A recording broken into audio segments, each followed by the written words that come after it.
কর্মচারী কল্যাণ বোর্ডের জনপ্রশাসন মন্ত্রণালয়ের পক্ষ থেকে।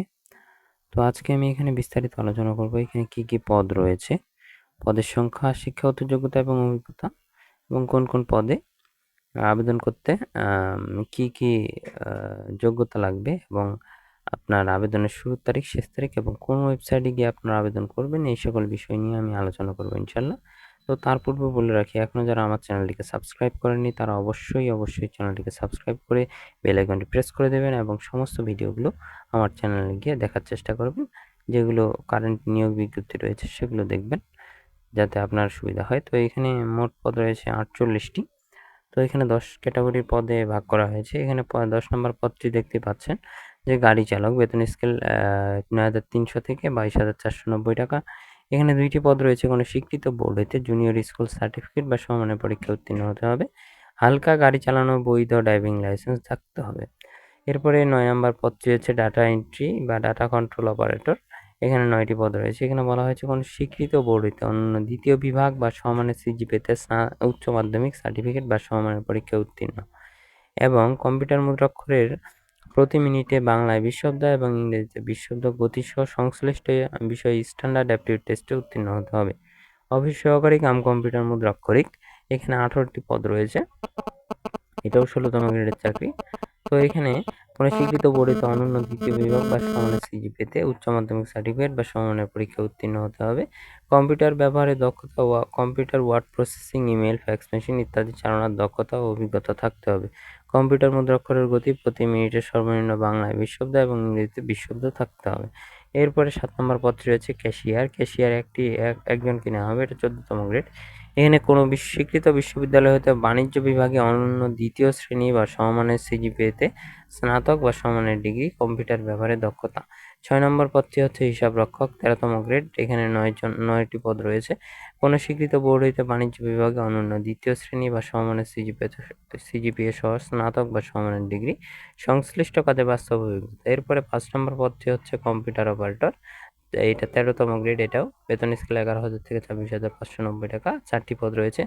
কোনো স্বীকৃত বিশ্ববিদ্যালয় হতে বিজ্ঞান বিভাগে অনন্য দ্বিতীয় শ্রেণী বা সমমানের সিজিপিএ সহ স্নাতক বা সমমানের ডিগ্রি এবং ইংরেজিতে কম্পিউটার মুদ্রাক্ষরের গতি প্রতি মিনিটে বাংলায় 25 শব্দ এবং ইংরেজিতে 30 শব্দ সহ সংশ্লিষ্ট বিষয়ে স্ট্যান্ডার্ড অ্যাপটিটিউড টেস্টে উত্তীর্ণ হতে হবে। এরপর 4 নম্বর যে পদটি রয়েছে সেটি হচ্ছে পরিবহন কর্মকর্তা। এইটা হচ্ছে 10তম গ্রেড। এখানে বেতন 16,000 থেকে 38,640 টাকা। তো এখানে একটি পদ রয়েছে। কোনো স্বীকৃত ইনস্টিটিউট হইতে 4 বছর মেয়াদি মেকানিক্যাল ইঞ্জিনিয়ারিং বা অটোমোবাইল ইঞ্জিনিয়ারিংয়ে ডিপ্লোমা এবং বাস্তব কাজে সংশ্লিষ্ট কাজে বাস্তব অভিজ্ঞতা। এরপরে সহকারী মেইনটেন্যান্স ইঞ্জিনিয়ার, বেতন স্কেল 9তম গ্রেড। এখানে 22,000 থেকে 53,060 টাকা পর্যন্ত বেতন। এখানে একটি পদ রয়েছে। এখানে বলা হয়েছে কোনো স্বীকৃত বিশ্ববিদ্যালয় হতে computer science and engineering, electrical and electronics engineering, information and communication technology বিষয়ে অনন্য দ্বিতীয় শ্রেণী সমমানের সিজিপিএতে স্নাতক বা সমমানের ডিগ্রি এবং এখানে বোর্ড কর্তৃক নির্ধারিত পদ্ধতি অনুসরণপূর্বক লিখিত পরীক্ষায় উত্তীর্ণ। এরপরে সহকারী প্রোগ্রামার, এটা 9তম গ্রেড। এখানেও একটি পদ রয়েছে। কোনো স্বীকৃত বিশ্ববিদ্যালয় হতে এখানেও কিন্তু একই ধরনের 3তম পদে আমি যেই শিক্ষাগত যোগ্যতা অভিজ্ঞতা বললাম এখানে একই। এরপরে সবার প্রথমে রয়েছে সহকারী পরিচালক, 2 জন নেওয়া হবে। এটাও 9তম গ্রেড। এখানে কোনো স্বীকৃত বিশ্ববিদ্যালয় হতে অনন্য দ্বিতীয় শ্রেণী বা সমমানের সিজিপিএতে স্নাতক বা সমমানের ডিগ্রিধারী হতে হবে। তো এখানে বলে রাখি, এটা কিন্তু একটি সংশোধিত নিয়োগ বিজ্ঞপ্তি। এর পূর্বে যে নিয়োগ বিজ্ঞপ্তিটি দেয়া ছিল সেটি কিন্তু সংশোধিত করে আবার দেওয়া হয়েছে।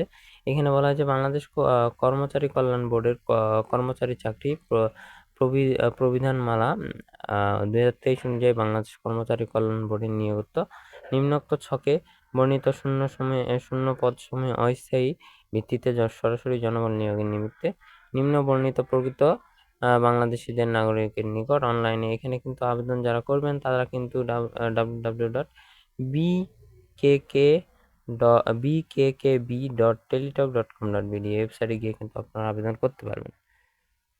তো এখানে ইতিপূর্বে যারা আবেদন করেছে এখানে আমি আরেকটি কথা বলে রাখি, ইতিপূর্বে যারা আবেদন করেছেন এই সার্কুলারটিতে তাদের কিন্তু পুনরায় আবেদন করার কোনো প্রকার প্রয়োজন নেই। এখানে কিন্তু সকল জেলার প্রার্থীগণ আবেদন করতে পারবেন। সকল জেলার প্রার্থীগণ এখানে প্রত্যেকটি পদেই সকল জেলার প্রার্থীগণ আবেদন করতে পারবেন। তো এইখানে আবেদনের ক্ষেত্রে বয়সসীমা বলে রাখি 18 থেকে 30 বছর। মুক্তিযুদ্ধের পুত্র, কন্যা বা এবং শারীরিক প্রতিবন্ধীদের ক্ষেত্রে বয়সসীমা 32 পর্যন্ত শিথিলযোগ্য। এইখানে সকল পদের জন্য মৌখিক এবং লিখিত পরীক্ষা গ্রহণ করা হবে। 5, 7, 8 5, 7, 8, 9, 10 ক্রমিকে বর্ণিত লিখিত ও ব্যবহারিক পরীক্ষায় উত্তীর্ণরাই মৌখিক পরীক্ষায় উত্তীর্ণ হতে পারবে। এইখানে কিন্তু আবেদনের শুরুর তারিখ 9/5/2024 সকাল 9টা এবং আবেদনের শেষ তারিখ 31/5/2024 বিকাল 5টা। এর মধ্যে কিন্তু আপনারা আবেদন করতে পারবেন। এইখানে 1 থেকে 3 ক্রমিকের জন্য 669 টাকা এবং বাকি 4 ক্রমিকের জন্য তারপরে 4 ক্রমিকের জন্য 558 টাকা। এরপরে 5 থেকে 10 ক্রমিকের জন্য 223 টাকা। এটা টেলিটক প্রিপেইডের মাধ্যমে পেমেন্ট করবেন। তো বন্ধুরা, এই ছিল আজকের ভিডিওতে। যারা ভিডিওগুলো দেখলেন তাদেরকে অসংখ্য ধন্যবাদ। সবাই ভালো থাকবেন, সুস্থ থাকবেন। আসসালামু আলাইকুম।